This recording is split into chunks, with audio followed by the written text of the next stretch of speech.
naku Lily, mabuti naman at sinundo mo ako dito sa paradahan ng tricycle. Sobrang lakas ng ulan. Oo nga, inay. Naisip ko kasi na wala kayong dalang payong kaya sinundo ko na kayo. Halina kayo. Kailangan na natin makauwi. Di natitigil ang ulan na to. Parang may bagyo yata. Narinig kong balita sa radyo kanina. Ganun po ba? Naku, kapag nagpatuloy ang malakas na ulan, tsak nababaha na naman. Tataas na naman ang tubig sa ilog. Delikado na naman ang pananim natin sa tumana. Ay, ang hirap talaga kapag walang lalaki sa bahay. Kapag ganitong panahon, wala tayong maaasahan na tutulong sa atin para sa pagsisinop sa ating mga pananim. Kaya naisip ko na nasa hustong gulang ka na, kaya ituloy na natin ang kasunduan sa pag-aasawa mo. Naku naman, Nay. Saka na natin pag-usapan ang bagay na yan. Di pa ako handa para dyan. Tsaka naandyan naman si Marlon. Hindi naman maaasahan ang kapatid mo na yon. Daig pa niyo ng isang babae sa kalandian. Ba't lintik na asong to ah? Ang lakas-lakas na ng ulan, nasa labas pa ng bahay. Lumayas ka sa harapan namin, baka hampasin kita nitong hawak kong payong. Nay, huwag niyo nang pansinin ang aso na yan. Baka makagat pa kayo eh. Umalis na tayo rito. Anong huwag pansinin? Tingnan mo nga't ayaw tayong hiwalayan? Umaangil pa sa atin? Akala siguro niya hinaharang natin siya. Siya nga itong biglang humarang sa atin. Lumayo kayo sa aso na yan, Alicia! Aswang yan! Hinahabol namin, kaya nakasalubong namin kayo! Ay naku po, Diyos ko. Sabi ko na nga ba eh. Kaya hindi natatakot sa kulog at kidlat ang walang hiyang to, aswang pala. Takbo na, Nay! Lumayo na tayo sa kanya! Mga kasama! Patayin ang aswang na yan! Mang Edmundo! Sasagpangin kayo ng aswang! Umilag kayo! Ay, tulungan niyo sa Mang Edmundo! Nakagat siya ng halimaw! Naiwan mo ako, aswang ka! Ay, Diyos ko! Mga kaaswang, ako nga po pala si DJ Popoy. Bisitahin nyo naman kami sa Aswang Radio. And please subscribe, like, comment, share, and ring the bell button para updated kayo sa aming mga kwento. Huwag kalilimutan, Aswang Radio.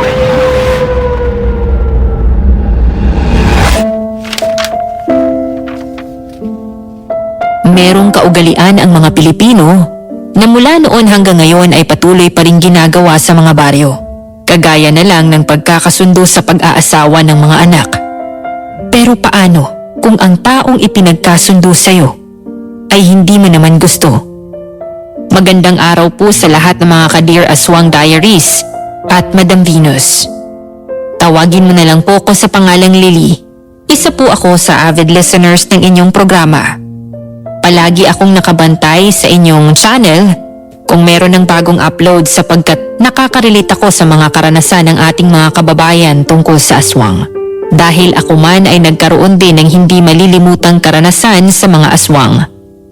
Isa po ako sa biktima ng fixed marriage. Subalit ang lalaking ipinagkasundo sa akin ay hindi ko naman nagustuhan.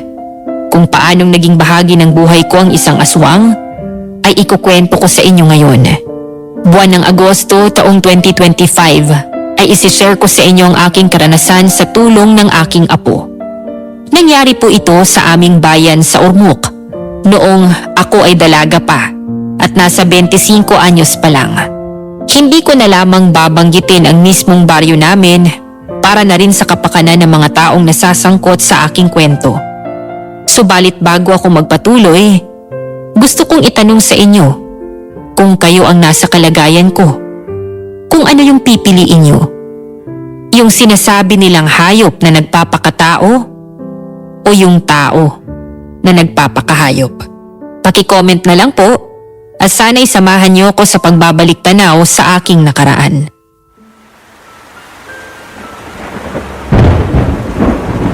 Hindi na nga nagawa ni Mang Edmundo na iwasan ang pagsalakay sa kanya ng aswang. Nakagat siya sa braso at sa leeg.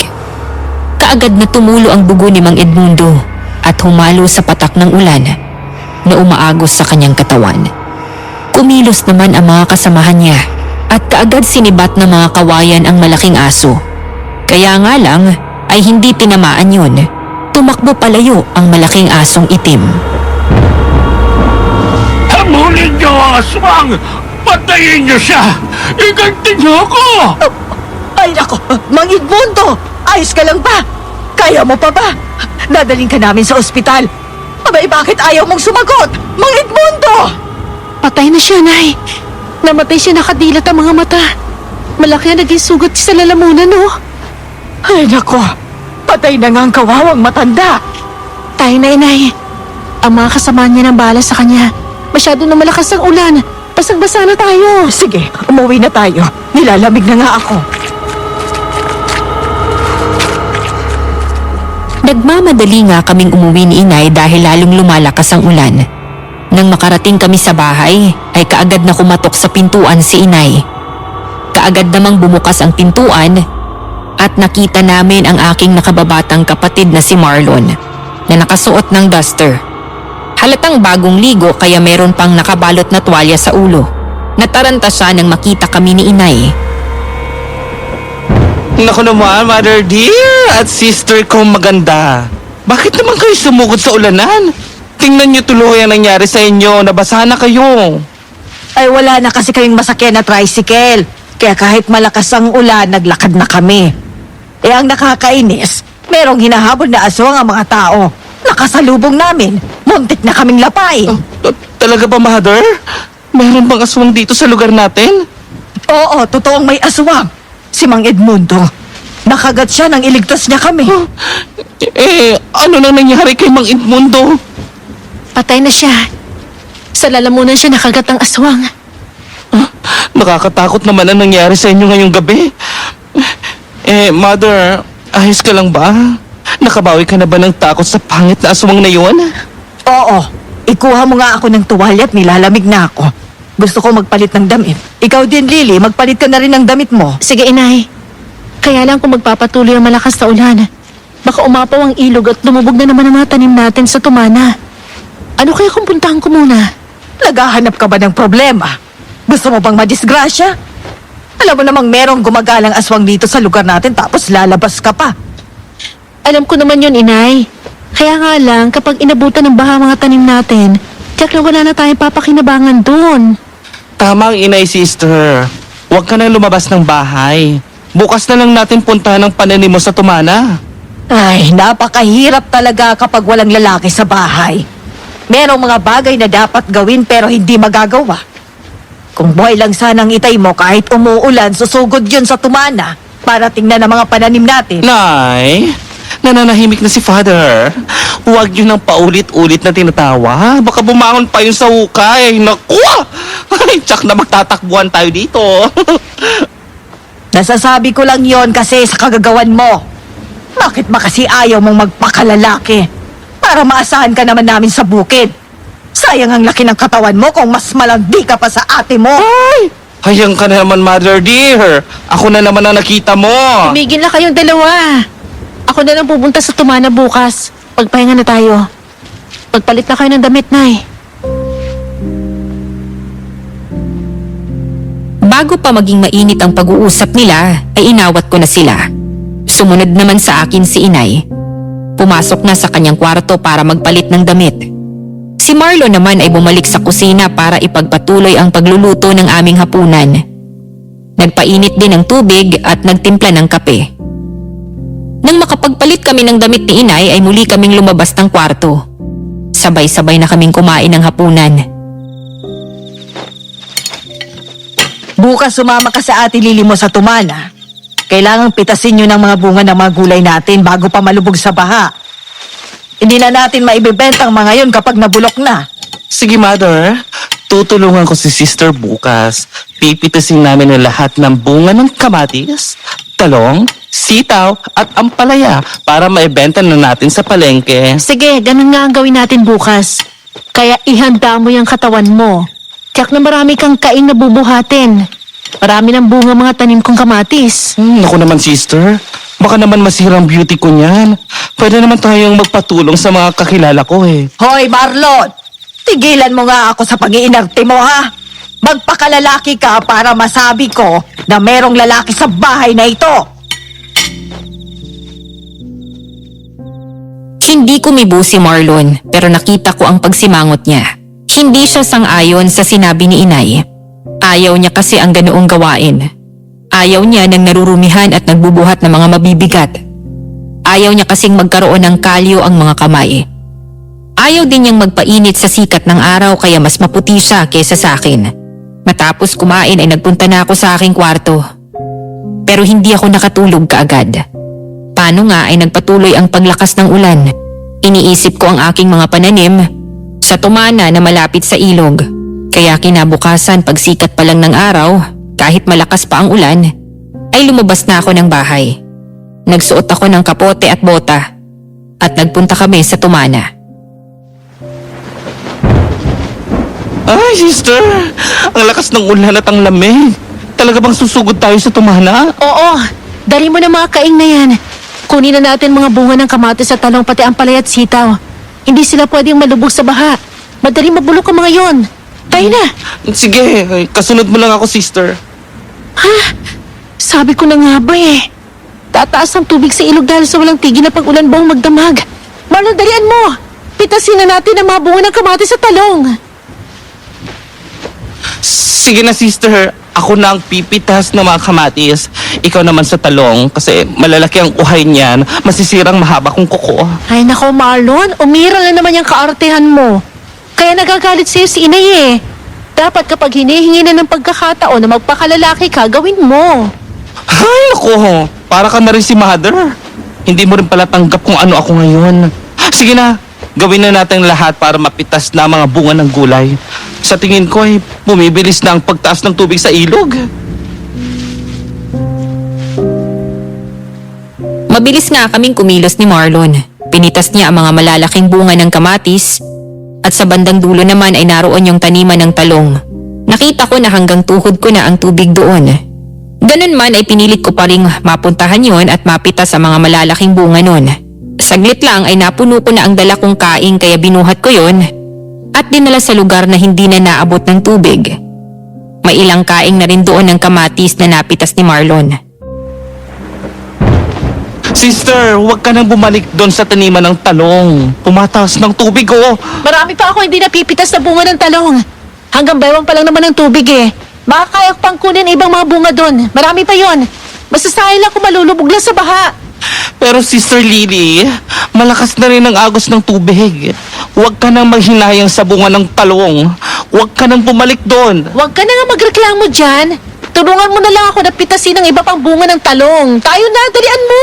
Pero Ate Lily, bakit na ngayon tayo ng tubig ilog? Lalong lumalaki ang tubig dahil sa walang tigil na pag-ulan. Ay nako, kaya nagagalit sa iyong inay eh. Ang laki mong tao pero ayaw mo magpakalalaki. Masyado mahina yung loob mo. Muli nga akong lumusong sa tubig at pinuntahan kong muli yung mga tanim kong talong. Akala ko ay mananatiling hanggang bewang lang yung tubig doon. Pero hindi pa ako nagtatagal na namimitas ng mga bunga ay nagulat ako nang sumigaw si Marlon. Kaagad na akong napatingin sa direksyong itinuturo niya. Nakita ko yung malaking tubig na rumaragasa galing sa ilog. Bago pa ako nakaalis, ay inabutan na ako ng malaking tubig. Hinampas ako ng malakas na tubig.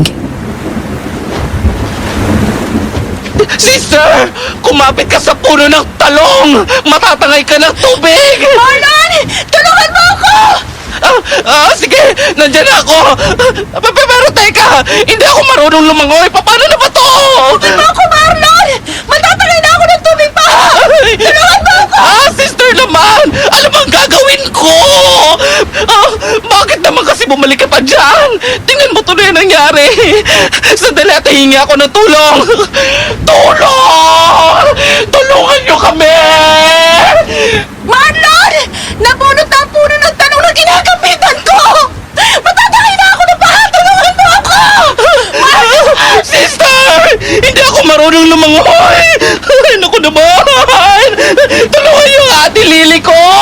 Saklolo! May nakakarinig ba sa akin? Tulong! Tulong! Saklolo po!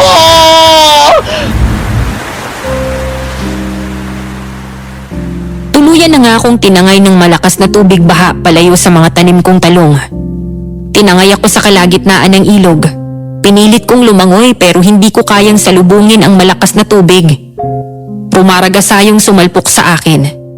Marami ding mga punong kahoy at mga halaman ang tinangay ng ilog. Nang makita ko ang isang malaking puno ng saging na palutang-lutang, ay mabilis akong kumapit doon. Pinilit kong makasampa doon pero isang puno ang inagos ng tubig papunta sa akin. Tumama yun sa ulo ko, dahilan para mahilo ako at mawalan ng malay. Nang magising ako ay nasa loob na ako ng isang kwarto. Hindi yon ang kwarto ko kaya kaagad akong bumangon. Gising ka na pala. Huwag ka munang kumilos. Baka magdugo pa ang sugat mo sa ulo. Nasaan po ako? Sino po kayo? Ako si Nida. Nandito ka sa aming bahay. Nakita ka ng aking anak na walang malay. Inanod ka ng baha dito sa aming bakuran. Ako po, inanod ng baha. Napadpad sa inyong bakuran? Bakit, Iha? Hindi mo ba natatandaan ang nangyari sa'yo? Hindi po eh.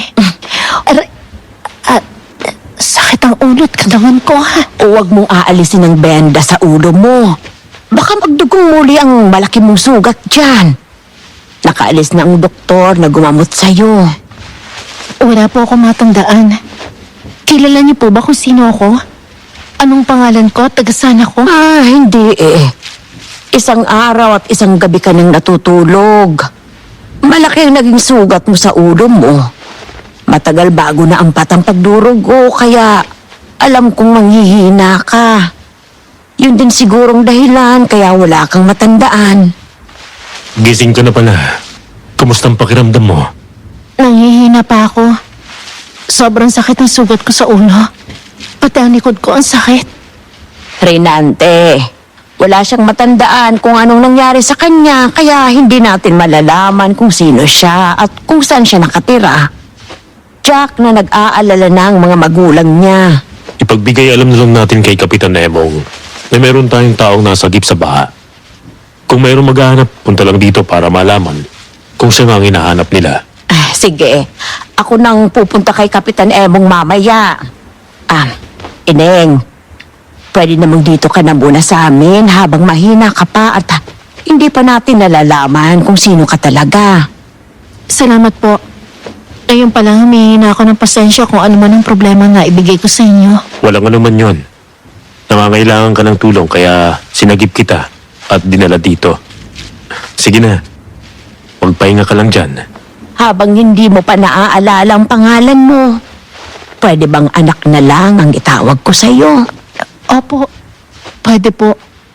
Tapos tatawagin ko naman kayong Nanay Nida. Sige, ayos yan. Dahil mahina pa ako, muli akong nahiga.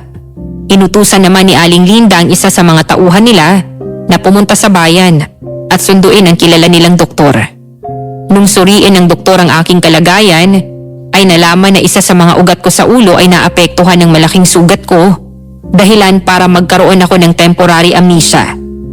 Ngunit kasabay ng pagkakaroon ko ng ganoong kalagayan, ay nakakita ako ng mga nakakatakot na nilalang, kagaya ngayon.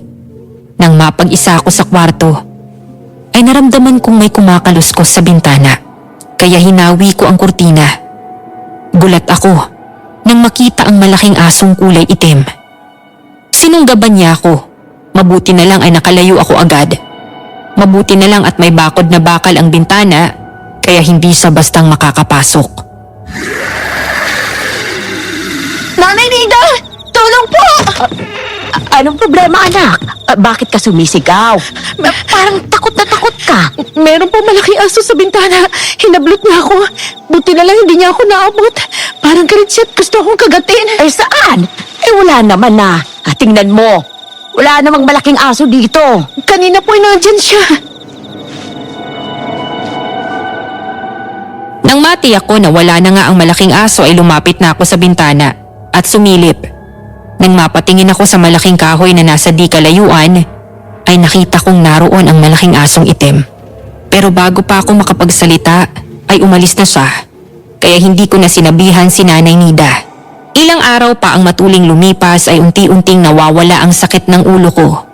Medyo umimpis na rin ang malaking bukol.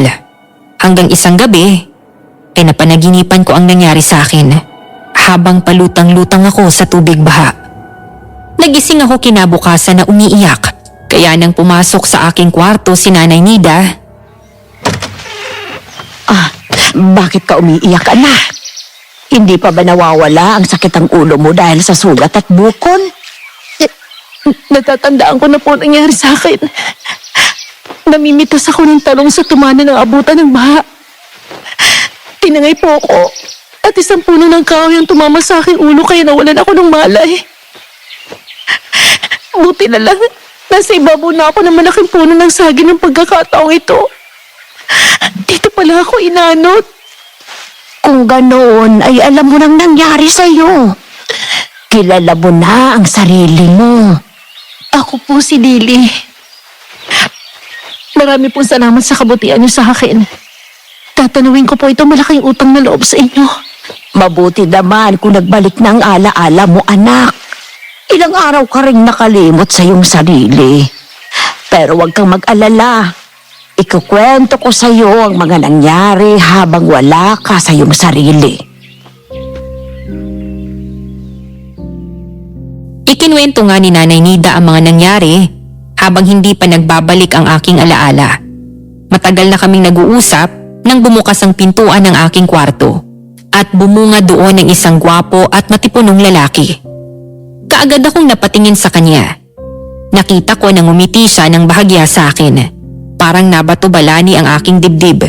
Bigla akong kinabahan sa lakas ng kabog. Napakislot ako sa aking pagkakaupo. Ina, alis na ako. O siya, sige na anak, mag-iingat ka. Gising ka na pala. Lily ang pangalan ko. Lily, siya naman ang aking anak na si Reynante. Siyang nakakita sa'yo na walang malay. Inanod ka dito sa aming lugar kaya dinala ka niya dito. Maraming salamat, Reynante. Kung hindi dahil sa'yo, baka namatay na ako. Utang ko sa'yo ang aking buhay. Maayos na ba ang pakiramdam mo ngayon, Lily? Hindi pa gaano. Masakit pang ulo ko't nanghihina pa ang aking katawan. Masyado pala akong nabugbog ng mga kahoy na tumama sa aking ulo't katawan. Magpalakas ka muna. Saka na lang kita iatid sa inyo. Pwede ka namang manatili dito sa aming bahay hanggat gusto mo. Salamat, Reynante. At gano'n din po sa'yo, Nanay Nida. Sige na, magpahinga ka na lang muna at magpapaluto ako ng pagkain mo dahil alam kong gutom ka na. Sige po, salamat. Nang lumabas na ng kwarto sina Aling Nida at Reynante, ay muli akong nahiga. Noon ko lang napagmasdan ang napakagandang lugar na aking kinalalagyan. Mayroong mga mamahaling gamit doon. Magagandang mga kurtina na nakasabit sa paligid. Meron ding malaking chandelier na nakasabit sa isang bahagi ng kwarto.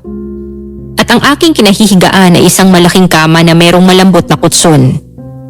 Makalipas ang halos kalahating oras, ay bumalik si Aling Nida na may dala ng pagkain na nakalagay sa malalim na plato. Lily, kumain ka na. Nagpaluto ako ng lugaw na merong itlog. Sige na, tikman mo kung tama lang sa iyong panlasa. Maraming salamat po, Nanay Nida. Kung kulang sa timpla, kukuha ako ng patis para sa iyo. Naku, wag na po. Ayos lang sa akin ang ganitong timpla. Ayoko naman na masyadong maalat. Mabuti naman at nagustuhan mo. Ay, kung naiinip ka na dito at makakaya mo nang lumabas, pwede ka namang lumabas at mamasyal sa paligid. Sige po, napakabait niyo po. Katulad din kayo ng aking inang maalaga kapag meron akong sakit. Ganun talagang mga magulang. Hindi kami masaya kung may sakit ang aming mga anak. Kaya inaalagaan namin hanggang sa gumaling dahil umaasa kami na pagdating ng araw, kapag mahina na kami ay aalagaan naman kami ng aming mga anak. Ilan po bang anak niyo? Solong anak ko lang si Reynante. Pero hanggang ngayon, wala pa yatang balak na mag-asawa kahit ipinagkasundo ko na siya kay Ninette.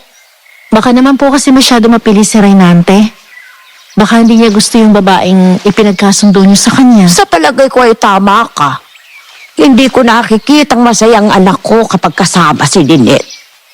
Sa tingin ko ay nagkamali ako nang ipagkasundo ko ang pag-aasawa niya.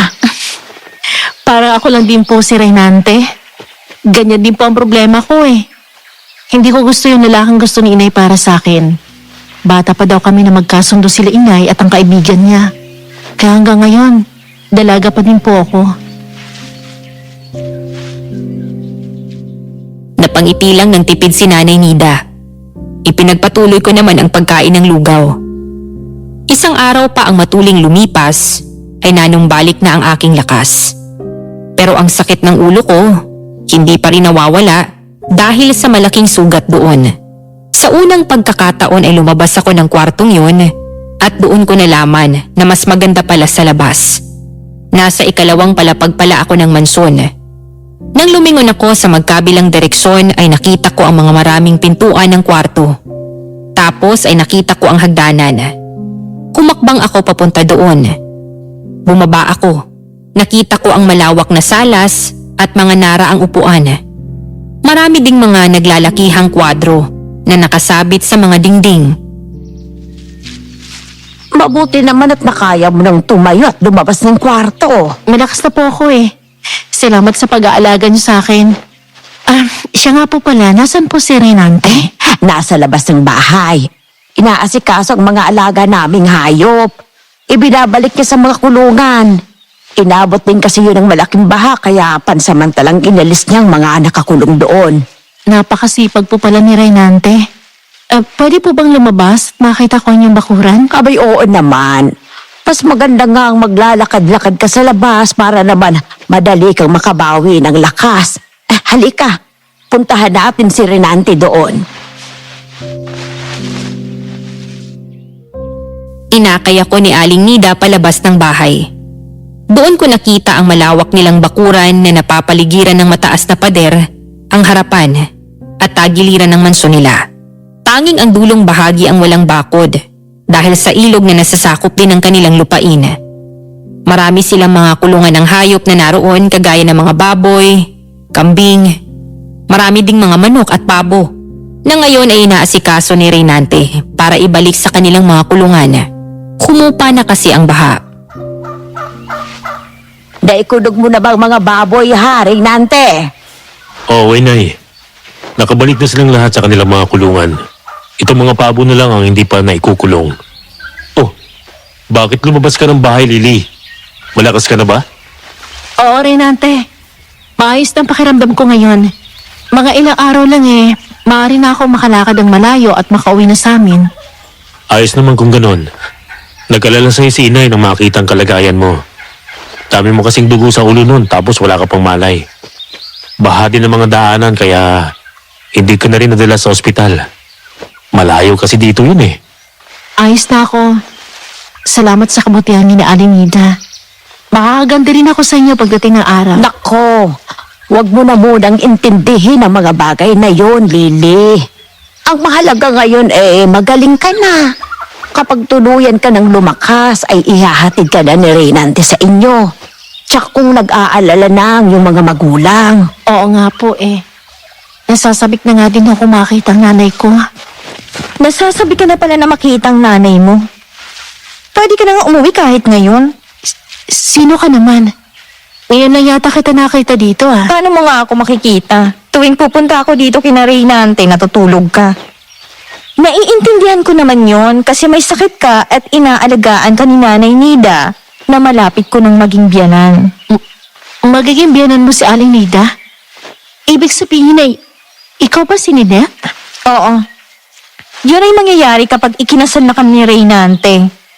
Renante, hanggang ngayon ba hindi mo pa sinasabi sa babaeng to ang tungkol sa atin? Hindi ko naman kailangan sabihin sa kanya ang mga yan. Personal na yan. Ano naman ang pakialam ni Lily kung nagkasundo ang ating mga magulang para ipakasal tayo pagdating ng tamang panahon? Oo nga naman, Ninette. Kailangan ba talaga yung malaman ni Lily? Bisita lang namin siya dito. Mabuti na yung alam niya, Nanay Nida.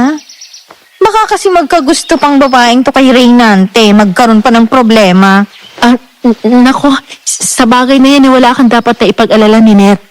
Hindi ko guguluhin ang magandang relasyon ni Renante. Isa lang ako bisita dito. Kapag tuluyan na akong gumaling, uwi na ako sa amin. Mabuti naman kung nagkakaintindihan tayo. Alam mo kung saan ka lulugar. Renante, Nagkakaintindihan naman tayo, hindi ba? Ayoko ng problema. Ano bang ikinababahala mo, Ninette? Bakit ganyan ang pagkikitungo mo kay Lily? Wala naman siyang ginagawang masama sa'yo. Nakikita ko kasi na parang nagiging malapit ng kalooban yung mag-ina sa babaeng to. Kaya naiisip ko, baka dumating ang araw na mahulog ang loob mo sa kanya at kalimutan mo ko. Hindi talaga ako papayag.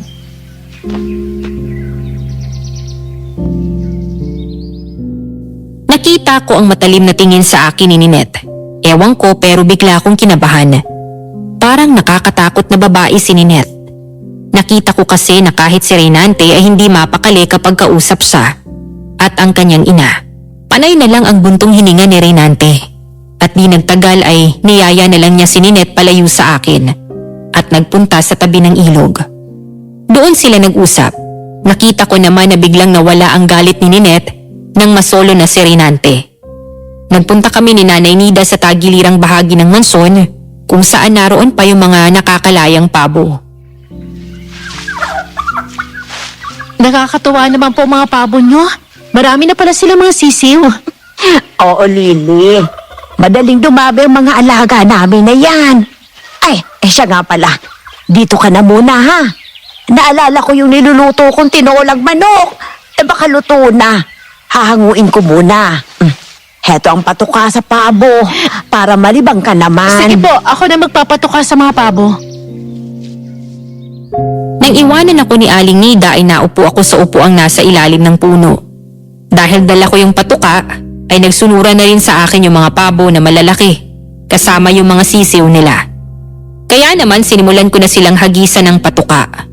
Tuwang-tuwa ang mga pabo habang pinagkakaguluhan yung mga patuka na bumabagsak sa lupa.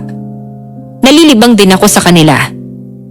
Pero natigilan ako nang makita na merong isang malaking aso na nakatingin sa akin. Nakatayo iyon sa di kalayuan. Nakadama ako ng takot at nabitawan ko yung lata na lalagyan ng patuka nang makita kong humakbang na yon papalapit sa akin. Huwag ka lalapit sa akin. Huwag mo akong kakagatin. Nanay Nida! Nanay Nida! Meron pa malaki aso dito! Lily, anong nangyari? Nako, lumayo ka sa asong yan, Lily. Baka kagatin ka niya. Tulungan niyo po ako. Hindi ako makakatayo kagad dito. Sige, tutulungan kita. Ay, Diyos ko. Ako naman ang hinarap ng asong ulo na to. Reynante! Tulungan mo nga kami dito! Reynante! Nay! Nang makita ng malaking asong itim na paparating na si Reynante at Ninette, ay nagmamadali yung umalis. Tumakbo sa bahagi ng bakura nila na maraming makakapal na halaman at mga puno. Nang makaalis na ang aso ay tsaka lang ako nakakilos. Nagpilit akong tumayo at nilapitan si Aling Nida. Kaagad ko siyang niyakap. Naramdaman ko na nanginginig ang kanyang kamay sa takot. Reynante, kumuha ka ng tubig. Bigyan ng inay mo. Madali ka. Oo, sige. Sandali lang, Nay. Eto na ang tubig, Reynante. Painumin mo ang inay mo. Naku, mabuti naman at nariyan pala kayo sa loob ng bahay Nanay Trining. Salamat po. At may dala na agad kayong tubig. Nauhaw kasi ako kaya ako pumasok sa loob. Tapos narinig ko na lang na sumisigaw ang iyong inay kaya alam ko na kailangan niya ng tubig. Ay, sige na. Painumin mo na siya. Salamat po, Nanay Trining. Nay, eto ang tubig. Uminom muna kayo. Salamat, Reynante. Ay, buwisit na asong yun. Saan ba yun ang galing at nakapasok sa ating bakuran? Sa palagay ko po, hindi naman yung ordinaryong aso lang. Napakalaki po nun. Sa tingin ko, aswang siya. Aswang bang sinabi mo, Lily? Isang aswang ang muntik na makakagat sa inyo ni Inay? Ang walang hiyang aswang na yon. Gusto niya palang saktan ng inay ko. Paano naman magkakaroon ng aswang ngayon? Tirik na tirik ang araw. Baka naman gumagawa ka lang ng kwento, Lily. Walang aswang na sumasalakay sa araw. Pinapalala lamang kwento. Ganun ang itsura ng aswang na sumalakay at pumatay kay Mang Edmundo. Hindi ko makakalimutan yon. Kasi kami sana ni Inay ang kakagatin nun nang dumating si Mang Edmundo. Siyang lumaban sa aswang kaya siya nakagat. Kung ganon, na-disgrasyang matandang sinasabi mo dahil sa'yo. Ngayon naman muntik na rin mapahamak si Nanay Nida dahil sa'yo. Hindi ka may balat ka sa puwet, ha, Lily? Lapitin ka na malas eh. Kaya mabuti pa. Umalis ka na dito bago pa malasin ang mga taong narito. Aalis naman talaga ako dito kapag kaya ko na, Ninette. Magpapalakas lang ako. Doon ka na sa inyo magpagaling. Baka kasi may galit talaga siyang aswang ngayon eh. Madamay pa kaming lahat dito. Kaya kung marunong kang mahiya, hindi ka na magtatagal dito. Sa palagay ko nga, tama ka. Baka nga akong puntirya na aswang ngayon kasi nga nakita ko siya ng patayin niya si Mang Edmundo. Maganda nga siguro kung umalis na ako. Nang umalis na sina Aling Trining at Ninette, ay nagpaalam na din ako kay Nanay Nida para umuwi na ako sa amin. Hindi na niya ako pinigilan dahil natatakot din siya na baka ako nga yung sinusundan ng aswang. Kagaya ng sinabi ni Ninette, binigyan niya ako ng ilang magagandang damit na binili pa niya sa bayan noong minsang nagpunta siya doon. Ang dami niyo na pong nagawang mabuti sa akin. Parang sobra naman po kung tatanggapin ko pa tong mga bagong damit na binili niyo. Huwag ka nagmahiya, Lily. Binili ko talaga yan para sa'yo. Kusa ko namang ibinibigay yan, kaya huwag mong tatanggihan. Salamat po, Nanay Nida. Napakabuti niyo talaga sa akin. Paano ko ba mapapayaran ang lahat ng to? Inalagaan niyo ako kaya ako nakaligtas sa kamatayan. Tapos naging mabait kayo sa akin. Ngayon, binigyan niyo pa ako ng mga damit. Sa totoo lang, inuwi ka dito ni Reynante na walang malay. Nang mapagmasdan ko ang maamo mong mukha, alam kong mabait kang bata. Magaan ang loob ko sa'yo. Gusto kong dumating ang araw na maging anak kita, Lily. Gusto kita para kay Reynante. Ako, Nanay Nida, huwag po kayo magsasalita ng ganyan. Baka marinig kayo ni Ninette, magagalit yun. Hindi po ba malapit na silang pakasal ni Reynante? Oo.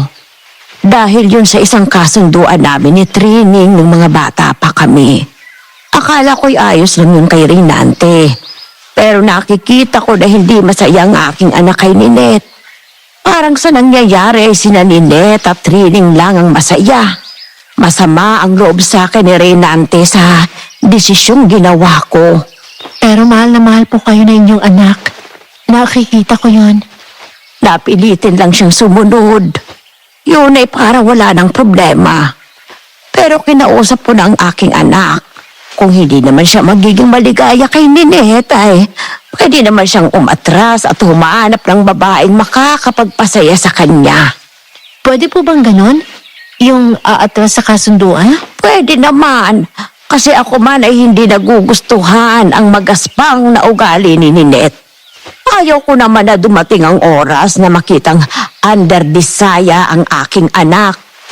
Ano po mangyayari sakaling may ganun nangyari? Masisira ang pagkakaibigan ng mga nagkasundo. Halimbawa sa amin ni Trining, matatapos ang pagkakaibigan namin kung aatras si Reynante at hindi pa kakasalan si Ninette. Tay, huwag kayong mag-alala. Hindi masisira ang pagkakaibigan nyo. Hindi po ako aatras sa kasunduan nyo. Kagaya ng napag-usapan natin, Reynante. Kung napipilitan ka lang, ay huwag mo nang ituloy. Ayoko na makita kang malungkot, anak. Ang kaligtasan nyo at katahimikan natin ang tanging nasa isip ko, Inay. Ayoko mag-away kayo ni Nanay Trining. Kaya ayos lang po ako. Lily, nakahanda ka na ba? Iatid na kita. Oo, Reynante, handa na ako. Maraming salamat sa inyo mag-ina. Kapag tuluyan ka ng lumakas at meron kang pagkakataon, huwag mo akong kalilimutang dalawin, Lily. Oo naman po.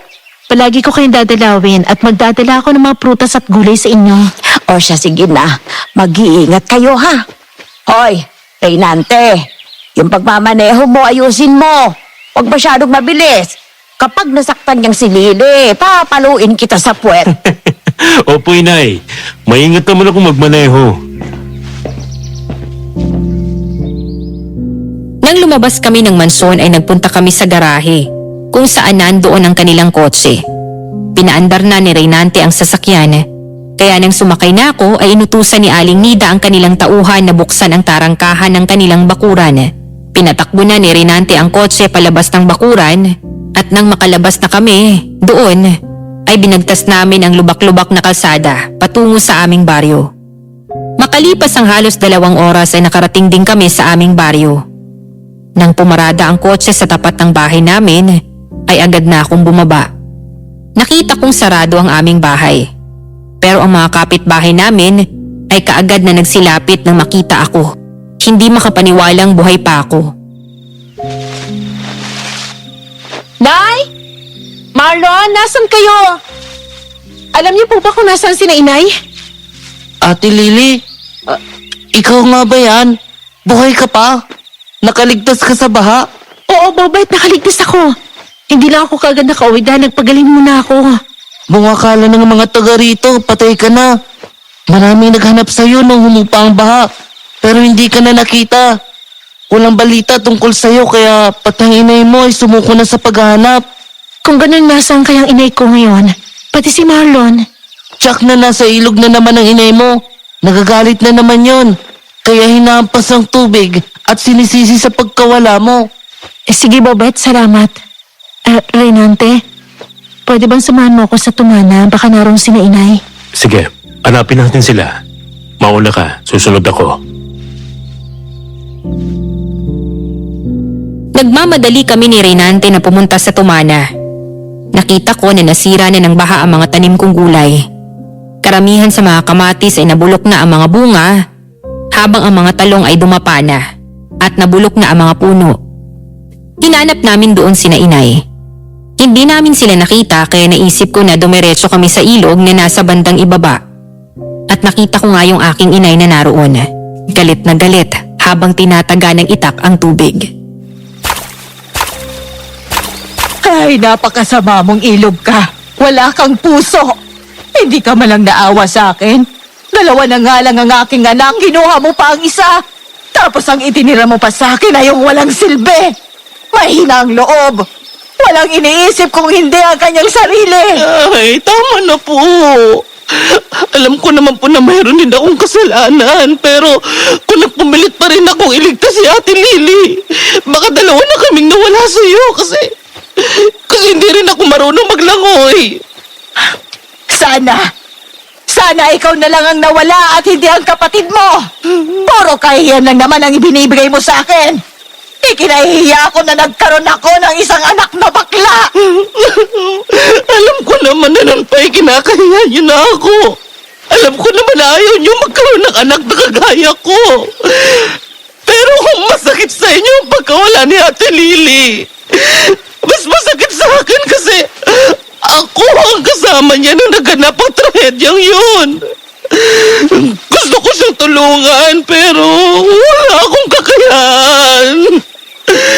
Ngayon ko ayaw niya na talaga sa akin. Magpapakamatay na lang ako. Akin ang itak na yan. Inay!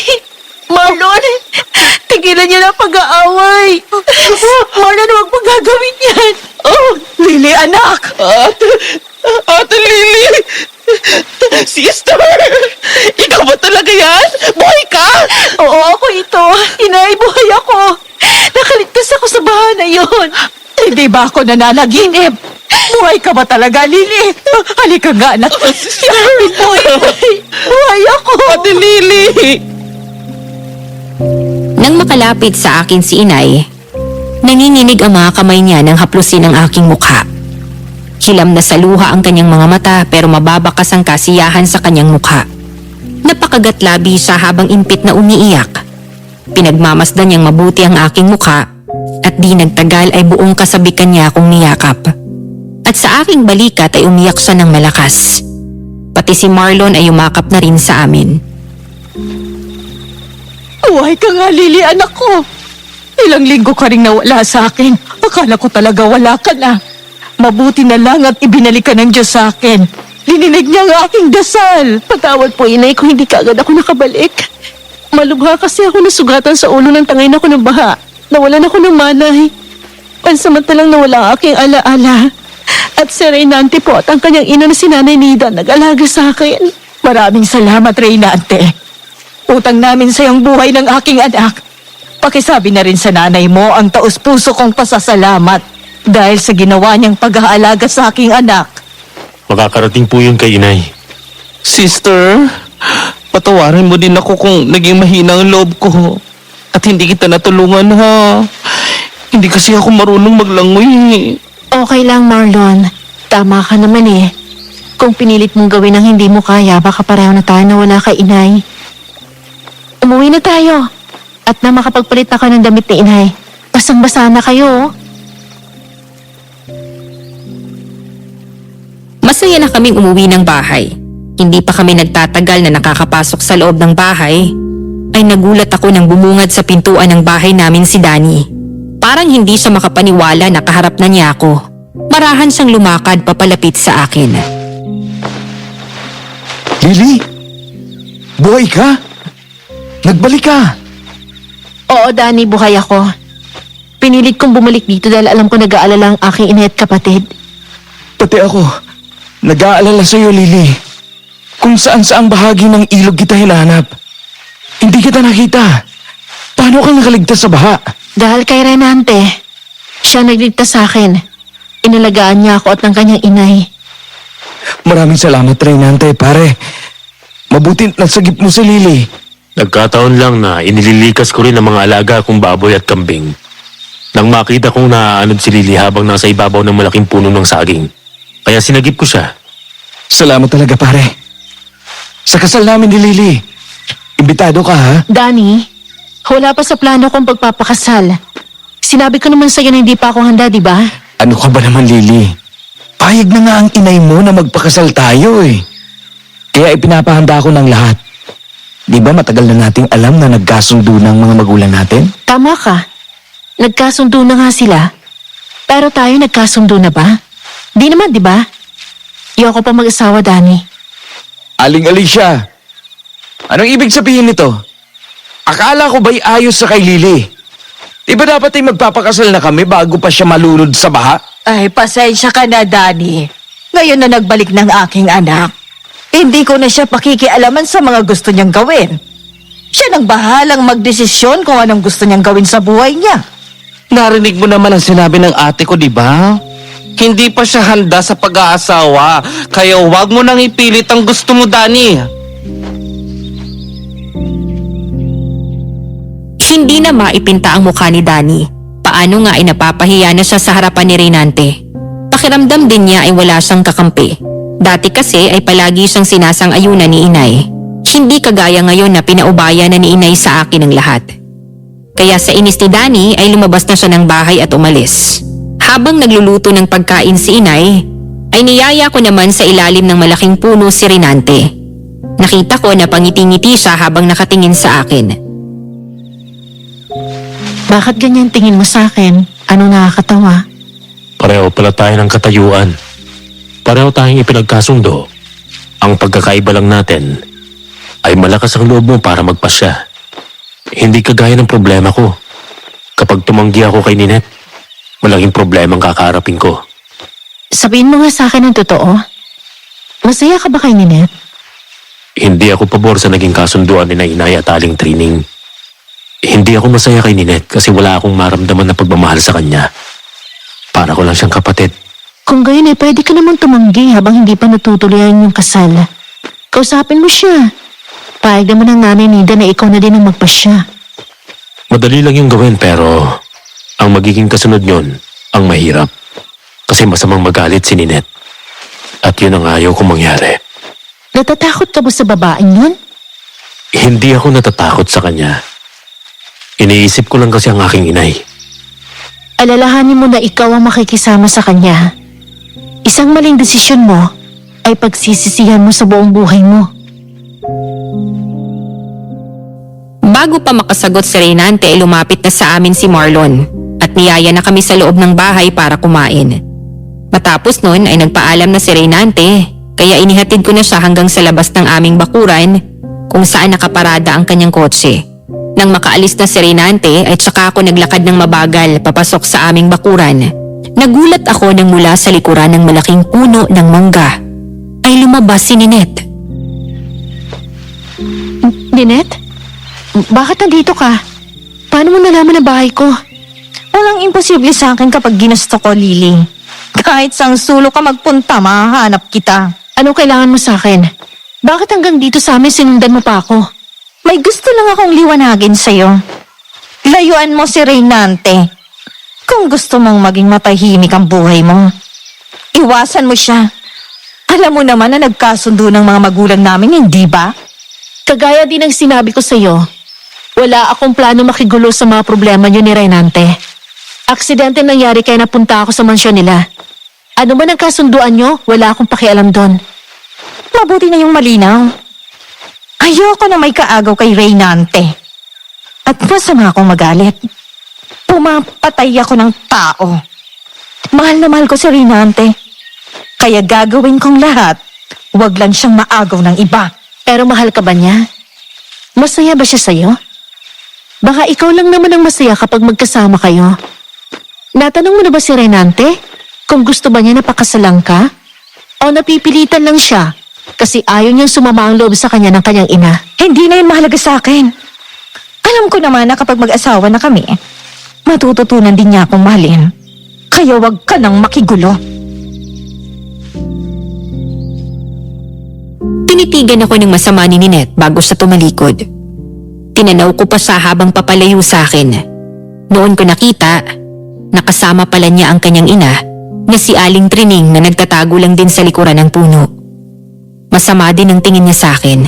Nang makalapit sa kanya si Ninette ay tsaka lang sila sabay na naglakad palayo sa akin. Kaya naman tumalikod na din ako para pumasok sa aming bahay. Pero nang makarating ako sa pintuan ng aming bahay, ay muli ko silang nilingon. Nagtaka ako kasi hindi ko na sila nakita pa. Nang sumunod na araw, hindi ko inaasahan na muli akong bibisitahin ni Reynante. Mabuti naman dinala mo ako muli, Reynante. Oo, kasi nagpadala si inay ng mga itlog at prutas para daw lumakas ka kaagad. Siya nga pala, nandyan bang inay mo? Wala sina inay, nasa tumana. Napakabait naman talaga ni Nanay Nida. Pakisabi sa kanya na maraming salamat ha. Nalungkot nga yan kahapon nung umalis ka na eh. Sabi sa akin kagabi, talagang gusto kanyang maging anak. Kasi nararamdaman niya na mabait ka at magiging mabuting asawa ko. Sinabi niya yun sa'yo? Nakakaya naman sa'yo, Reynante. Wala kang dapat ikaiya. Ganun talagang inay ko eh. Kapag meron siyang gusto, ginagawa at sinasabi niya talaga. Siya nga pala. Pinuntahan ako ni Ninette at Aling Trining kahapon. Nalaman na nilang bahay mo? Anong ginawa nila sa'yo? Halatang galit silang mag-ina. Ang sabi ay, layuan daw kita kasi nagkasundo na mga magulang nyo. Magpapakasal na daw kayo pagdating ng tamang oras na handa ka na. Mabuti naman at wala silang ginawang masama sa'yo. May gagawin silang masama kay Lily kapag hindi ka pa tumigil ng pagpunta rito. Danny, bakit nandito ka? Natural. Dinadalaw kita. Hindi na kasi tayo nagkakausap ng maayos eh. Saka ka na lang bumalik, Danny. Hindi pa maganda ang pakiramdam ko ngayon. Papagiling pa ako. Pero kapag si Reynante ang narito, kahit masamang pakiramdam mo ay hinaharap mo. Natural. Sila ni Nanay Nida nagligtas sa akin. Kung hindi dahil sa kanila, baka patay na ako ngayon. Baka tuluyan na ako nalunod sa baha. Pero kung mapapangasawa mo, Matagal ko nang sinabi sa'yo. Tumatalikod na ako sa kasunduan ng mga magulang natin. Hindi kita gusto. Kapatid lang ang turing ko sa'yo. sabihin mo sa akin ang totoo. Dahil ba kay Reynante kaya ka umaatras sa kasunduan? Wala siyang kinalaman dito. Bago ko pa siya makilala, alam mo na ang desisyon ko. Kaya wag mo na ipilit ang sarili mo. Masasaktan ka lang. Pare, mahirap talagang ganitong sitwasyon. Hindi ka rin magiging masaya kung magpapakasal sa'yo ang babaeng hindi ka naman gusto. Hoy, ikaw huwag kang makialam sa problema namin. Baka akala mo ay hindi kita papatulan porke bisita ka ni Lily. Matagal na akong hindi nakakapagpainit eh. Pwede ba, Danny? Wag mo dalhin ditong kayabangan mo. Pabayaan mo na siya, Lily. Hindi rin naman ako umaatras sa mga taong hambog na kagaya nito eh. Patitigil lang ang kayabangan nito kapag nagkasubukan na kami. Sige, Danny. Pagbibigyan kita. Inakala ni Danny na magiging madali lang sa kanya ang paglalaban nila ni Reynante. Kaagad siyang sumuntok ng ilang ulit Pero inilagan lang yun ni Reynante. Lahat ng pag-atake ni Danny ay tumama lang sa hangin.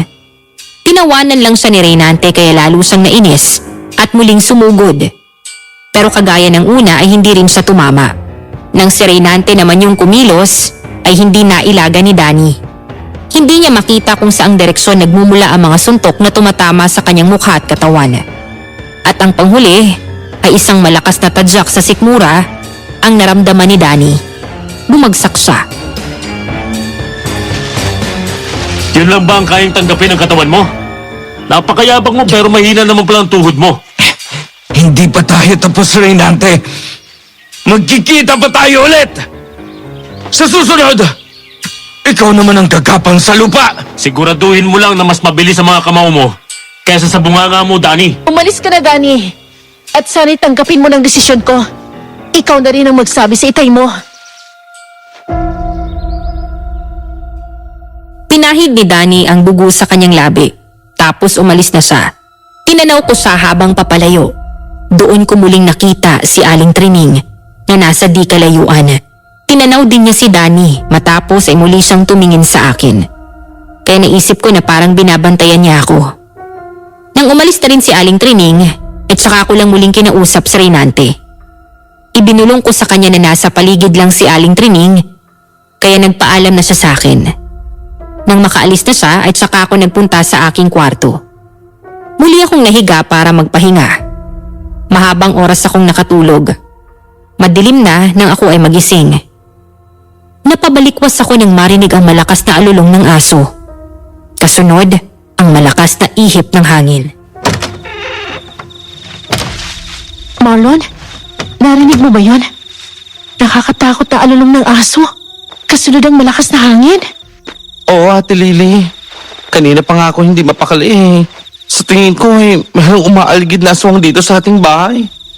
Talagang ayaw niya akong tigilan. Gusto talaga niya akong patayin.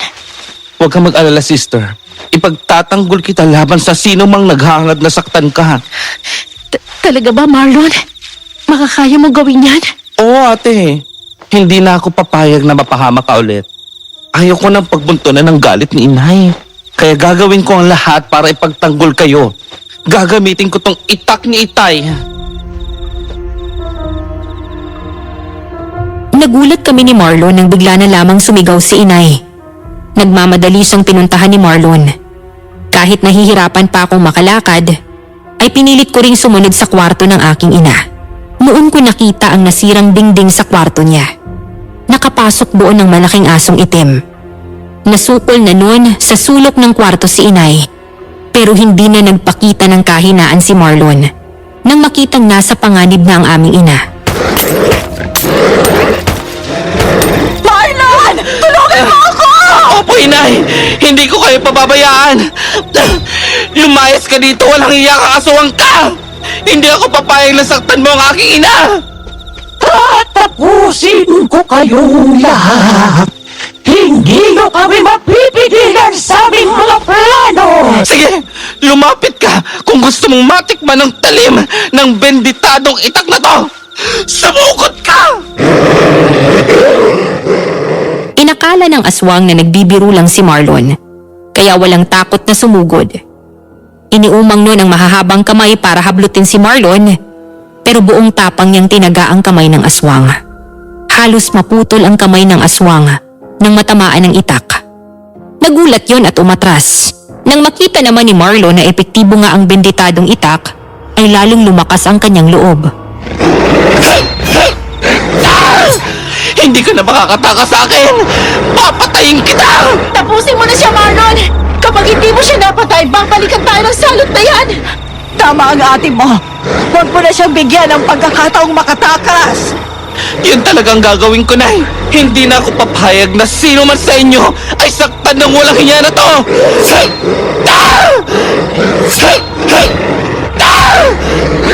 Magkakasunod-sunod na taga ang ginawa ni Marlon. Tumama ang lahat ng yon sa katawan ng aswang. Nagtamo yon ng malalaki at malalalim na sugat. Pero nagawa pa nung makalabas ng bahay at makatakbo sa kadiliman. Hindi na siya hinabol pa ni Marlon. Huwag mo na siyang habulin. Malubha ang mga sugat niya. Tsak na hindi na rin magtatagal ang kanyang buhay. Dahil ang sino mga aswang na masugatan ng binditanong itak na yan ay tsak na mamamatay. Tama lang sa kanya ang ganong kalupit na kamatayan, Nay. Bukas, malalaman natin kung sino ang aswang na yon. Mapapanatag na rin ako ngayong wala ng aswang na yon. Sige na, Ate Lily. Magpahinga ka na sa kwarto mo para tuluyan ka na makabawi ng lakas. Ayusin ko muna tong dingding ng kwarto ni Inay. Sige Marlon, doon na lang muna ako sa kwarto ng ate Lily mo. Pagkatapos mong ayusin ang dingding ay magpahinga ka na din ha. Sige, Inay. Magpahinga na po kayo ni Ate Lily. Sabay na nga kami ni inay na pumasok sa loob ng aking kwarto. Doon na siya natulog. Kinabukasan, tanghali na ako ng magising.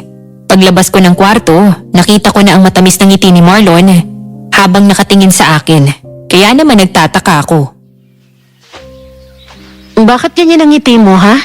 Meron ka kasing bisita na kanina pa naghihintay sa'yo. Nasa labas sila at kausap ni Inay. Sino naman ang bibisita sa akin? Kung si Danny lang naman, hindi na ako interesado. Hindi naman si Dana ang bisita mo, sister. Si Reynante at ang kanyang inang bumisita sa'yo. Sila Reynante at Nanay Nida ang bisita natin ngayon? Oo. Kaya lumabas ka na doon at nang makita mo na ang Prince Charming mo. Oy, Marlon, ano ka pa? Baka may makarinig sa'yo, nakakahiya. Sus! Kunwari ka pa.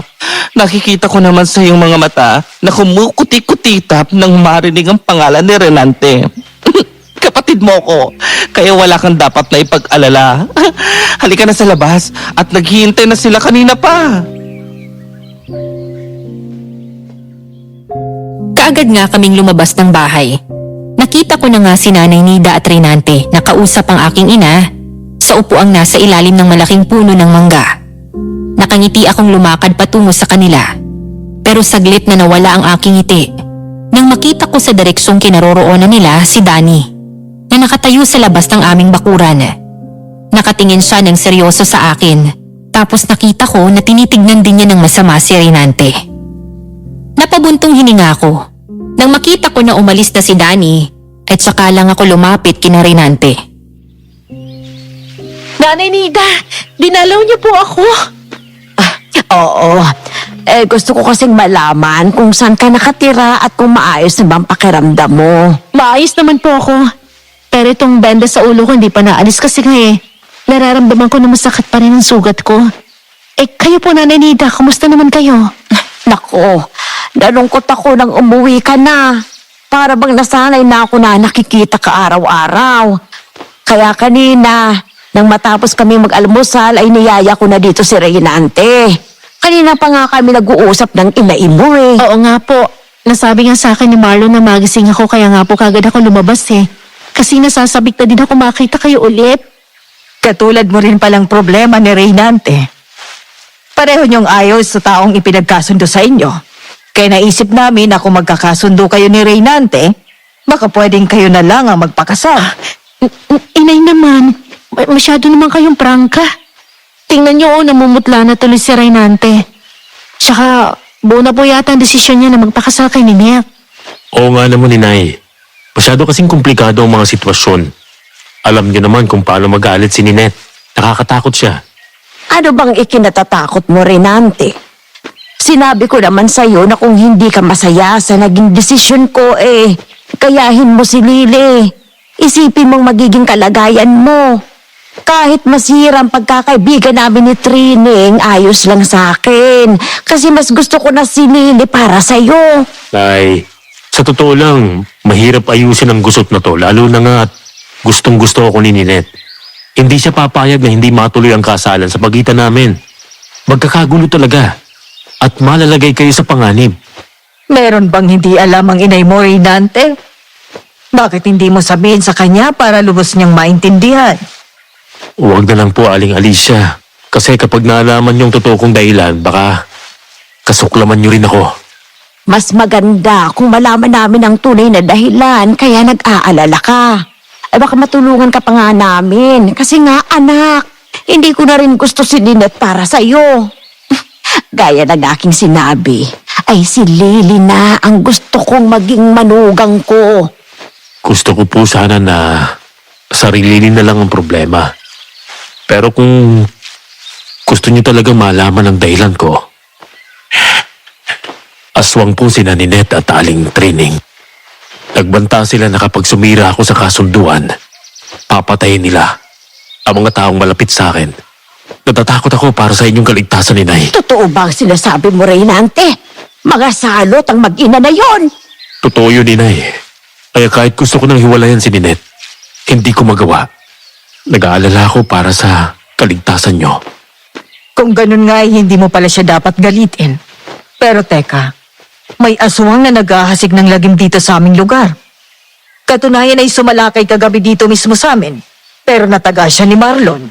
Posible bang sila rin yung mga aswang na nakita ko sa mansyon nyo? Yung muntik ng kumagat sa amin ni Nanay Nida? Oo, si Aling Trining yun. Gusto niyang takutin ka at umalis na sa mansyon.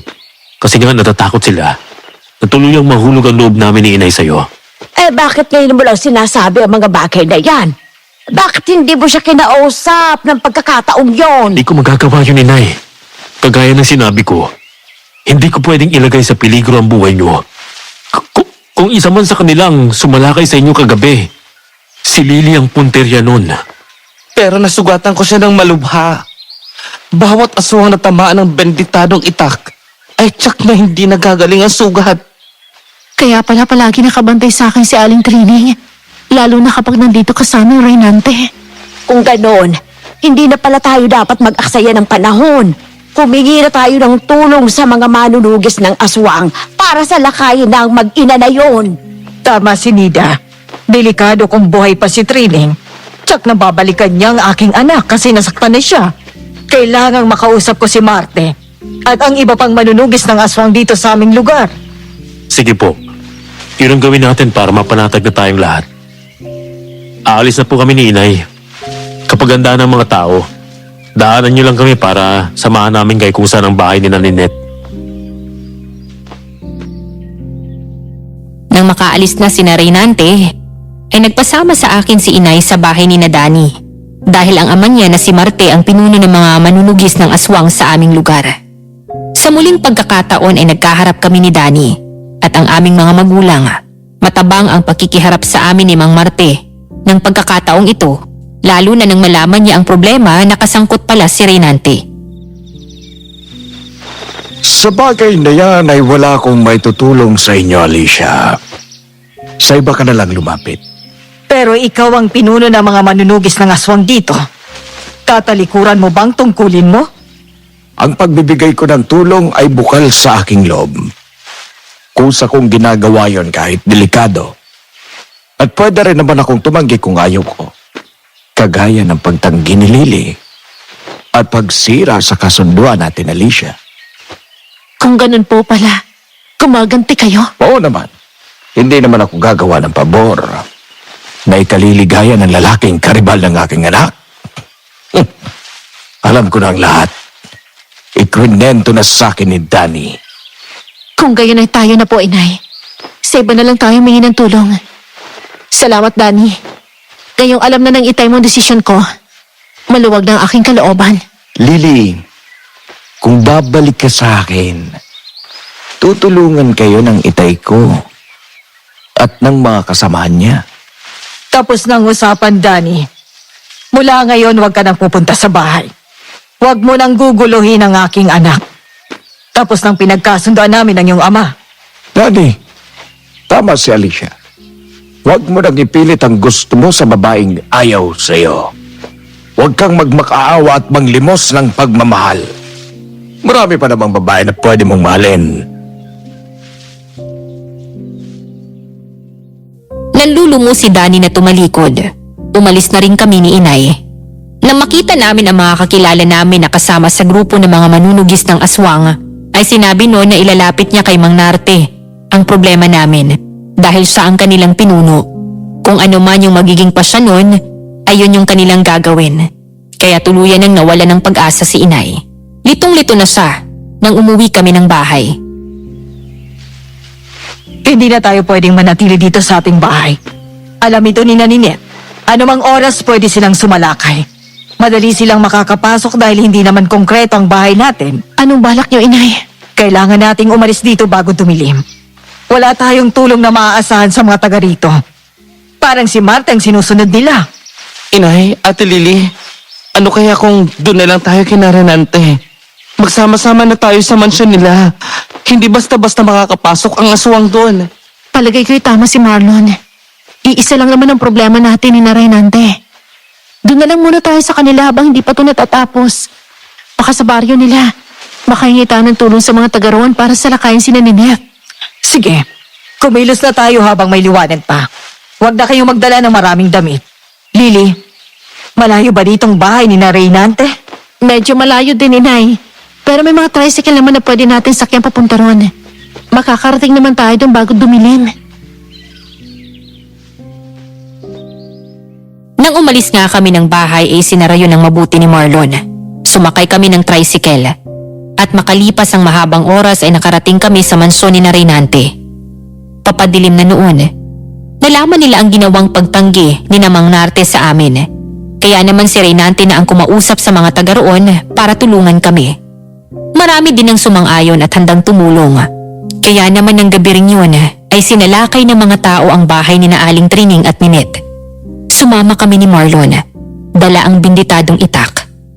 Nagulat pa si Ninette nang makitang napapaligiran na ang bahay nila ng mga tao. Nasa teresa ng bahay nila ng pagkakataong yun. Reynante! Anong ibig sabihin nito? Alam na nilang lahat ng lihim niyong mag-ina. Kayo ang naghahasik ng lagim sa lugar na to at sa mga karatig baryo. Kayo rin ang ilang ulit na nagtangka sa buhay ko at ng aking inay. Mga salot kayo na dapat mawala. Isa ka talagang hangal, Lily! Talagang tinikas sa aking lalamunan. Pagbabayaran mong lahat ng to! Ikaw ang pagbabayarin ko ng mahal. Hindi ako papayag na saktan mo ang kapatid ko. Ikaw palang baklang nalakit sa nanay ko, ha? Huwag kang mag-alala. Gugutay-gutayin ko ang laman mo! Bakla pala ha? Pwes, makikita mo kung paano ako kumatay ng aswang. Ang baklang kagaya ko. Mga kasama! Siya at ang kanyang ina ang mga aswang! Patayin sila! Pumasok kayo sa aming lungga! Sa akala nyo ba makakalis kayo ng madali? Nagkakamali kayo dahil gutom na gutom ang mga alaga ko! Harapin nyo muna ang mga alaga namin bago kayo makapasok dito sa aming bahay! Nagulat kaming lahat nang mula sa mga madidilim na sulok ng lugar na yon ay lumabas ang 4 na malaking asong itim na namumula ang mga mata. Tumutulo ang mga laway habang umaangil. Halatang gutom na ang mga yon. Nakipaggirian sa amin at di nagtagal ay sabay-sabay na sumugod. Kaya naman nataranta kaming lahat. Pero dahil armado ng mga sibat, itak at baril ang mga kasama namin, ay buong tapang na hinarap ang mga asong ulol. At sa labanan ay may mga kasama kaming nasugatan habang kinakalaban ang mga asong gutom na gutom at hayok sa laman ng tao. Dito ka lang sa likuran ko, Ate Lily. Hawakan mo ang itak na to at akin naman ang sibat na kawayan. Sige, Marlon. Huwag tayo maghiwalay. Ipakita mo sa kanilang lahat, lalo na kay inay na kahit wala ng ating ama, nariyan ka para ipagtanggol ako. Oo naman, Ate Lily. Hindi kita pababayaan. Nandito rin naman si Kuya Renante, di ba kuya? Oo, pero tama ng kwentuhan. Nasa gitna tayo ng labanan, kaya hindi dapat na magpabaya. Haya na mga asong ulol! Sige! Laban! Nang lumapit nga sa amin ang isang malaking asong itim, ay agad na sumugod. Pero sinalubong niya ni Marlon. Ginamit niya ang hawak na kawayang sibat para tusukin ang bunganga at lalamunan ng asong ulol. Ngunit hindi man lang yun pinansin ng asong itim. Sa kunat ng balat nun ay nabali ang talim ng sibat. Kaya naman tinagako ang bunganga nun nang akmang kakagatin na si Marlon. Napaatras ang asong itim. Nang igala ko ang aking paningin, ay nakita ko na marami na sa kasama namin ang nasugatan. Kaya nang hina ang loob ng iba at tumakbo para makatakas sa kamatayan.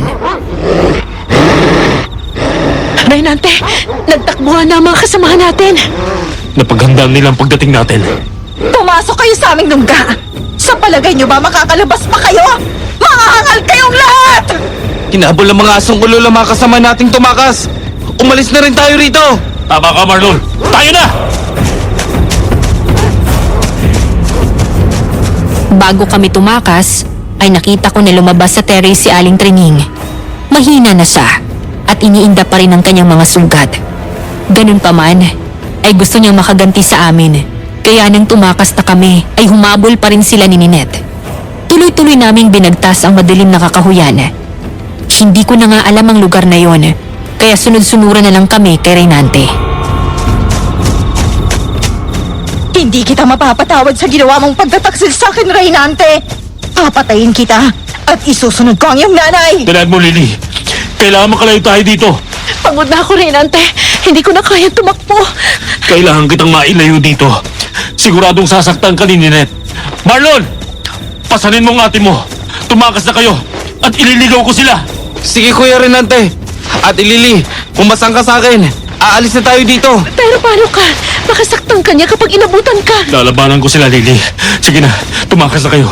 Huwag mo akong intindihin. Susunod ako sa inyo. Sige, tayo na, Marlon. Pinasan nga ako ni Marlon. Binagtas namin ang kakahuyan. Tanging ang liwanag ng buwan ang aming gabay sa madilim na gabi. Halos hindi tumigil si Marlon sa pagtakbo. Kahit na nga nararamdaman ko na pagod na siya.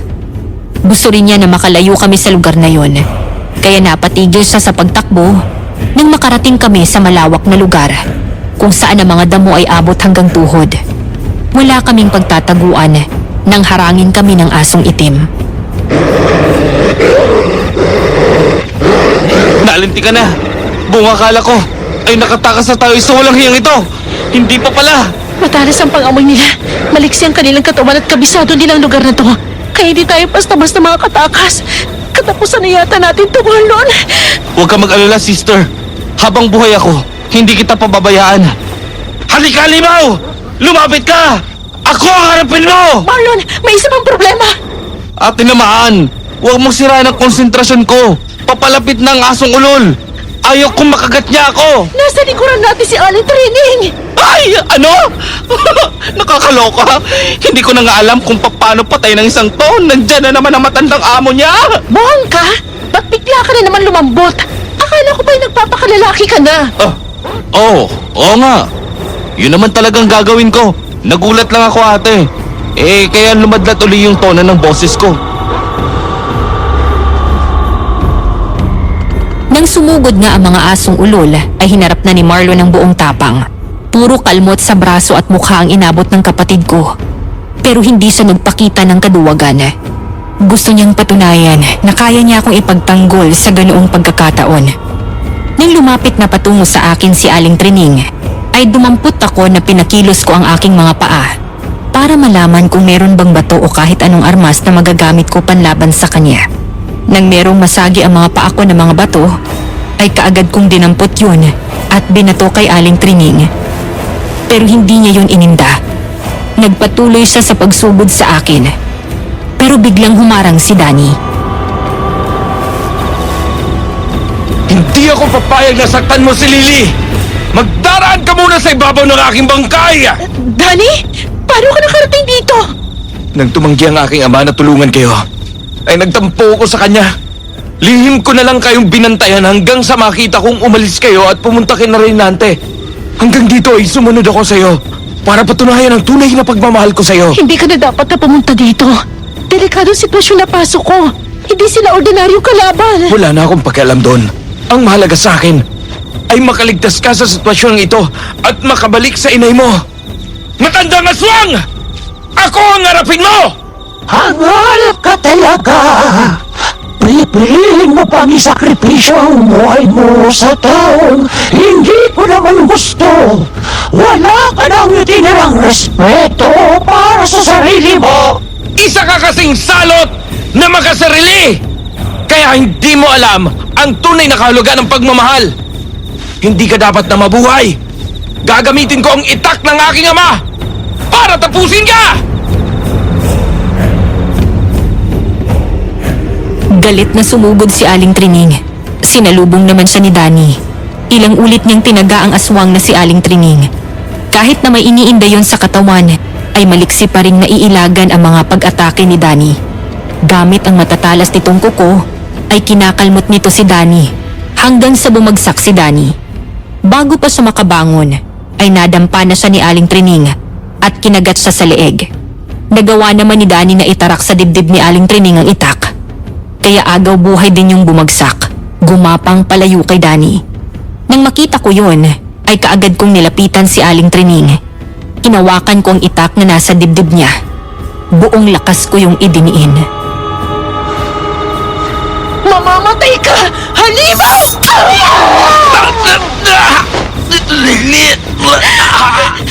Danny!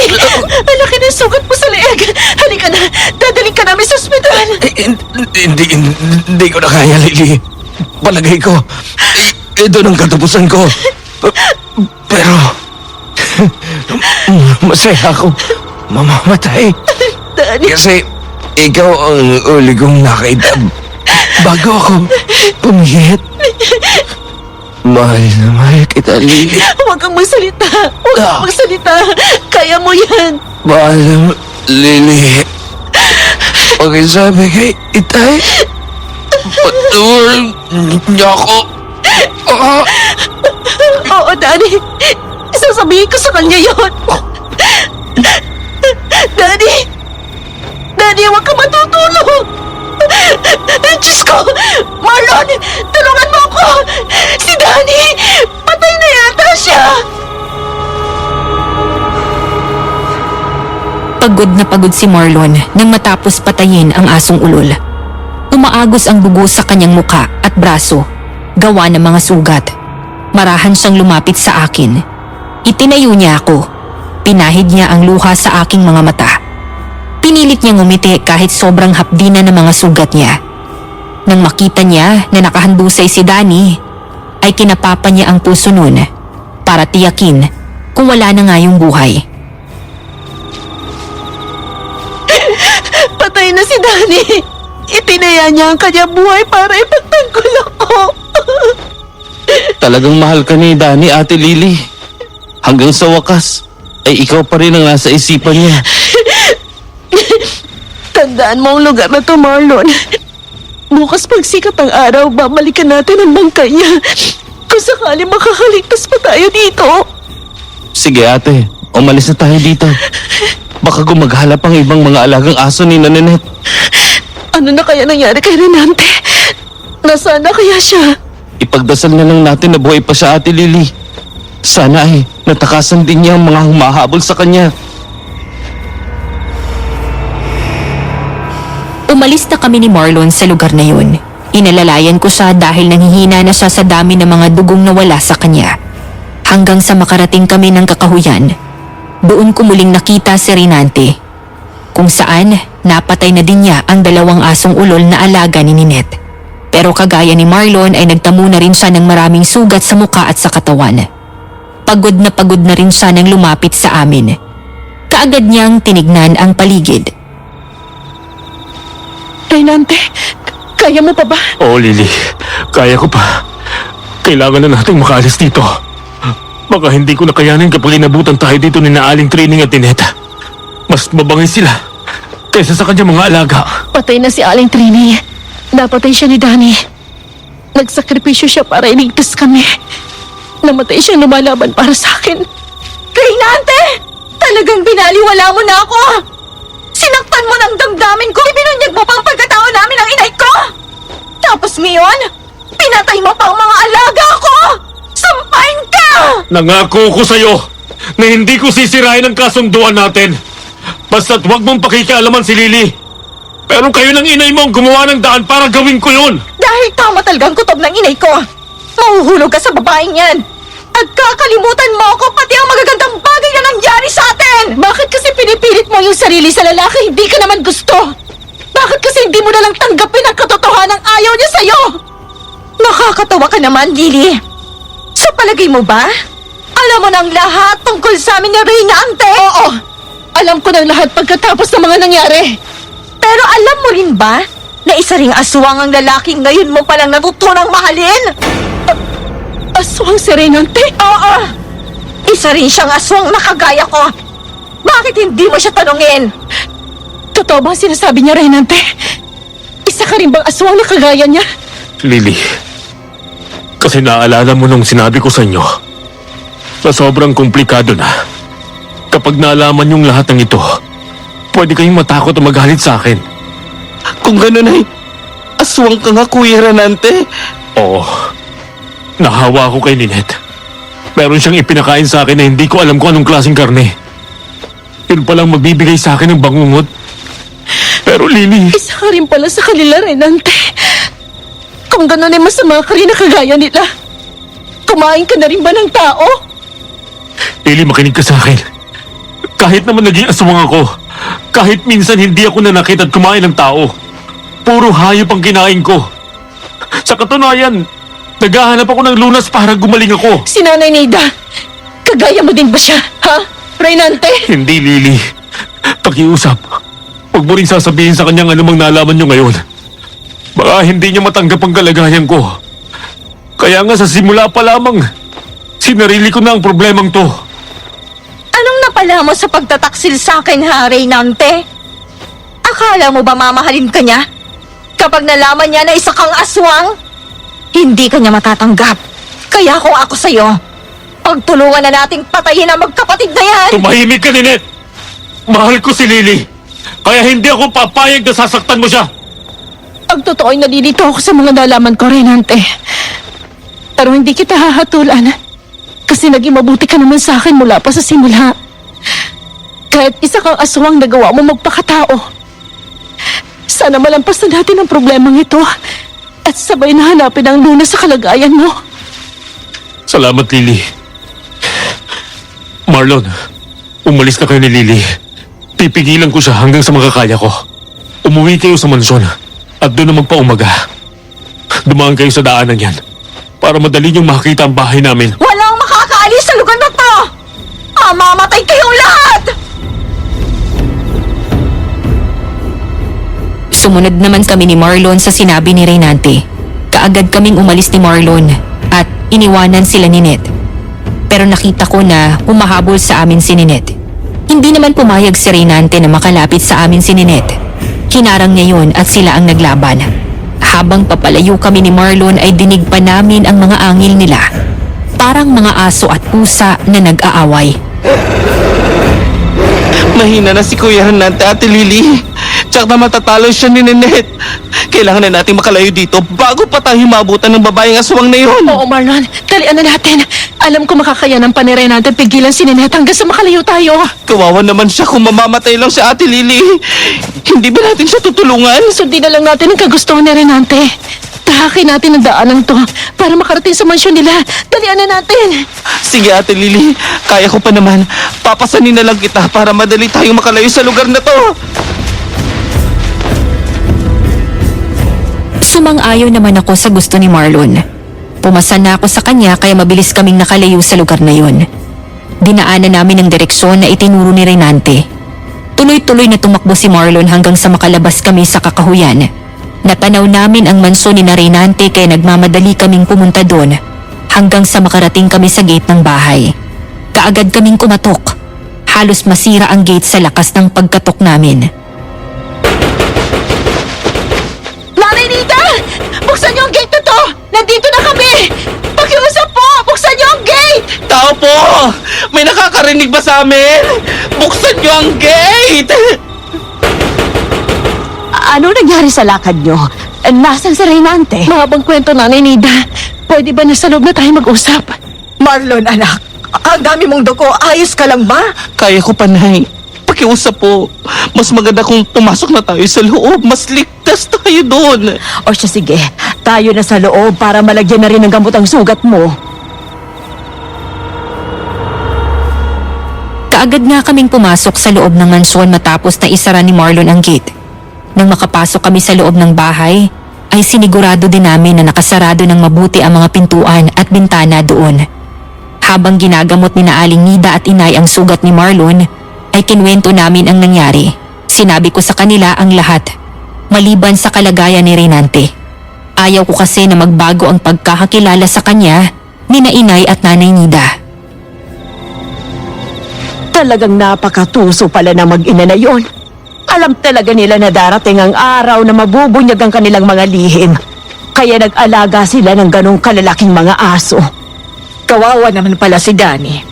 Tsak na magsisisi ang kanyang ama kapag nalaman niyang nangyari. Kung tinulungan niya kami, sa palagay ko hindi manganganghas na pumunta ron si Danny at lumaban sa aswang. Nag-aalala po ako para kay Raynante. Ayaw sana namin siyang iwanan. Pero siya may kagustuhan na umalis na kami. At siya na lang ang harap kay Ninette. Malakas at matapang ang aking anak Lily. Alam kong babalik siya dito. Alam niya na naghihintay ako. Sana nga po ay makabalik siya dito. Matapos na magamot ni na inay ang sugat ni Marlon ay nakarinig kami ng kaluskos sa paligid ng bahay. Kasunod nun ay meron kaming narinig na katok sa pintuan. Nang bahagya akong sumilip sa bintana, ay nakita ko na nakatayo sa pintuan si Raynante. Duguan siya at halatang pagod na pagod. Malalakas ang mga katok na ginawa ni Raynante. Nay! Nay, buksan yung pinto! Si Raynante na ba yun? Opo, Nanay Nida. Siya na nga po yung nasilip ko na nakatayo sa pintuan. Marlon, buksan mong pintuan para makapasok ang Kuya Raynante mo. Anak ko, ang dami mong sugat. Ayos lang ako, inay. Ano bang ayos ang sinasabi mo?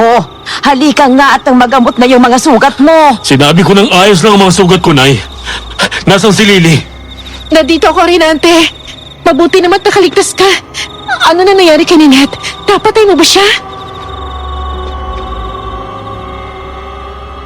Bago pa sumagot si Raynante ay nagulat kami na isa pang Raynante ang dumating. Sugatan din at may hawak na sibat. Lahat kami ay nakatulala habang nagpapalipat-lipat ang tingin sa dalawang lalaking magkamukha. Kaagad na nagkatinginan ang dalawang Raynante na naroon. Lumayo kayo sa kanya, Lily! Isa siyang impostor! Siya si Ninette! Ginaya lang niya ang aking anyo! Ikaw ang impostor! Natakasan na kita! Ay nagawa mo pa rin akong sundan dito! Marlon! Tagayin mo ang impostor na yan! Huwag kang maniwala sa kanya, Marlon! Ako sundin mo! Siya ang tagayin mo ng bindetadong itak! Anong gagawin ko, Ate Lily? Sino ba sa kanila ang totoong si Kuya Raynante? Huwag kang kikilos, Marlon. Mahirap magkamali. Kapag napatay mo ang tunay na Raynante, magiging madali na para kay Ninette ang patayin tayong lahat dito. Kaya kailangan masiguro kung sino ang impostor. Akin ang itak, Marlon. Sige, ate. Ikaw ang magdesisyon. Talagang isa sa amin ang impostor! At yun ay ang bagong dating na yan! Siya ang pugutan mo ng leeg, Lily! Para maging masaya na tayo! Papakasalan kita! Ikaw lang ang tanging nakakaalam kung sino ang tunay at impostor, Lily! Pero sana, maging matalino ka! Malalaman ko talaga kung sino sa inyong halimaw. Sagutin niyo lang ang tanong ko. Nang pauwi na ako ni Nanay Nida sa amin, ano ang ibinigay niya sa akin na dalhin ko? Pera! Binigyan ka niya ng pera! Kasi naging malapit na ang loob niya sa'yo! Yun ang natatandaan ko! Sinungaling ka! Nagkakamali ka dyan! Ikaw ang impostor! Damit ang ibinigay niya sa akin at hindi pera! Mabilis ang naging kilos ko. Tinaga ko ang Raynante na nasa harapan ko. Tumama sa leeg niya ang itak. Kasunod nun ay lumabas ang tunay niyang anyo. Siya ang aswang na si Ninette. Galit na galit siya nang sunggaban ako. Pero dahil hawak ko na ang itak, ay nasaksak ko siya. Bumaon sa dibdib niya ang itak. Bumagsak si Ninette sa harapan ko. Namatay siyang nakatirik ang mga mata. Tsaka lang nakalapit sa akin si Raynante. Mabutit naging matalino ka, Lily. Kung akong tinaghamok at napatay at tiyak na magiging madali na sa kanyang patayin kayong lahat. Tapos na ang lagim na inihasik nila mag-ina. Iniligtas mo din kami. Sa tiyak nakapahamakan, Lily. Talagang matalino kang bata. Opo, Nanay Nida. Sa mga tuso na kagaya niya, kailangan ay utak din ang gamitin. Gayong tapos na ang problema. Wala na si Ninette at wala na din si Danny. Siguro naman ay pwede na si Lily at Raynante ngayon, di ba, Alicia? Oo naman. Alam ko naman na meron din silang pagtingin sa isa't isa. Napangiti na lang ako kay Raynante. Wala nang katagang lumabas sa aking mga labi. Bagkos ay niyakap na lang niya ako. Nang sumikat ang araw ay inayos namin ang lahat. pati na rin ang bangkay ni Danny. Sobra ang naging pagsisisi ni Mang Marte sa kanyang ginawang pagtanggi sa amin. Nang maisaayos na ang lahat ay naghanap naman kami ng lunas sa pagiging aswang ni Reynante. Isang manggagamot ang aming nakilala at tinulungan siyang magbalik sa normal. Dahil hindi naman talaga siya lehitimong aswang. Matapos noon ay nagpakasal kami ni Reynante. Pangako ko sa'yo, Lily. Palagi mong tatandaan na ikaw lang ang aking mamahalin habang ako'y nabubuhay. Salamat, Reynante. Pakatandaan mo rin na habang ako'y may buhay, ikaw lang magmamay-ari ng aking puso. Mamahalin kita hanggang sa aking pagtanda, hanggang sa paghiwalayin tayo ng kamatayan. At yun po ang aming naging karanasan, Dear Aswang Diaries at Madam Venus. Isang karanasang hindi ko makakalimutan kailanman, lalo na nga at naging kasama ko sa buhay ang lalaking minamahal ko na minsan ay naging aswang. At siya nga pala sa mga giliw na tagapagsubaybay ng seryeng ito, paki-comment naman sa ibaba kung nagustuhan nyo ba ang kwento ko. At kung gusto nyo pa ding malaman ang mga sumunod na naging bahagi ng buhay ko, ay isi-share ko ulit sa inyo. Maraming salamat po at God bless.